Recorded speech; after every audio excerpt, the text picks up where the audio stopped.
now, I am so happy to finally have this Venom statue from Kotobukiya, so we're going to take a look at it together. So, very handsome, just as you would have expected from the pictures that Koto had released of this. Really nice looking statue. I absolutely love it. I'm super happy to have it. There are a few things that I don't really like about it, but I'll talk about those in a minute. And they're definitely not showstoppers. This thing just looks great from all angles. So let's look a little bit closer. Okay, when Venom came, he was a lot more like this. No web. There we go, web. No head. Ugh. There we go, head. And no arm. Ugh. Bye-bye, arm. He looked like this. Not very impressive, right? Well, he also had this absolutely lovely base. So let's look at the base first. The base is made of resin, which you can kind of tell when you pick it up and you look at it. It's just gorgeous. Looks like the top of a building that's, well, it's getting ready to fall after Venom kind of roughed it up. You can see here we've got a footprint right there. It's where Venom's foot goes, as you might imagine. And then right here, this little peg where or rather a little receptacle where the peg on his hand fits in. But other than that, yeah, the base is beautiful. I think resin was the right material choice here to really make this pop. And I think expense-wise, this is probably a big part of the $250 or so price tag on this puppy. Venom himself is very heavy, a lot heavier than you might expect, but he's made out of PVC.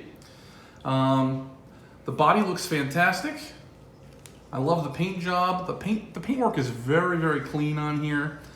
If I'm being honest, the main thing I don't like about the statue, and it's not a showstopper, but it is something noticeable, and I kind of wish they had done it a little bit differently.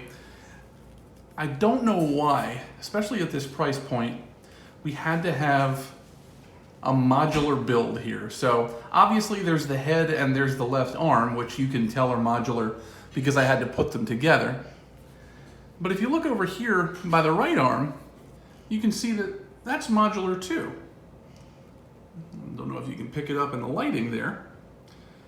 But yeah, it's not just one piece. And if you look back here in Booty Land, you can see that it's modular here as well. He's got a crack in his suit, which should not be in the suit. And then you can see where the legs join the torso there as well. It does not look bad by any means from most distances. And even close up, it's not terrible. But I really would have liked to have seen one-piece construction here. And I don't know why at this price point we could not have gotten that. It's not like there's any paint gains by making it modular here, because it's all black there. It's not like you had a sensitive area where he's bordering white or something like that. So anyway, that's really the only thing I dislike about it. Let's go ahead and put him in here so you can see. And the key here is just recognizing how you got to get it in there. And it took me a couple tries when I was first setting him up.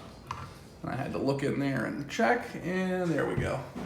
They get that lined up, and then we get the hand lined up, and we want to push that in there too, and there's a little notch there in his bottom where he goes in there too. Other little note, slight design flaw. If you look really, really carefully, you can see that his hand does not go all the way in. You can push it in, but he kind of springs back out because of the material that the body is made of. Not a huge deal again. You really don't notice it from most distances, but it just seems like it could have been a little tighter, and that would have been nice if they had done it that way. But overall, man, I absolutely love this thing. This is now one of my favorite pieces in my collection. Definitely next to the Martian Manhunter. It's probably right up there for top spot. You know, the web looks really good. It looks weird sometimes when you've got the web, you know, hanging out going to nowhere, because it's not like he's shooting the web from a web shooter. It's supposed to look like he is hanging onto the web, getting ready to swing away. And so it looks a little odd that the web just kind of terminates into nowhere.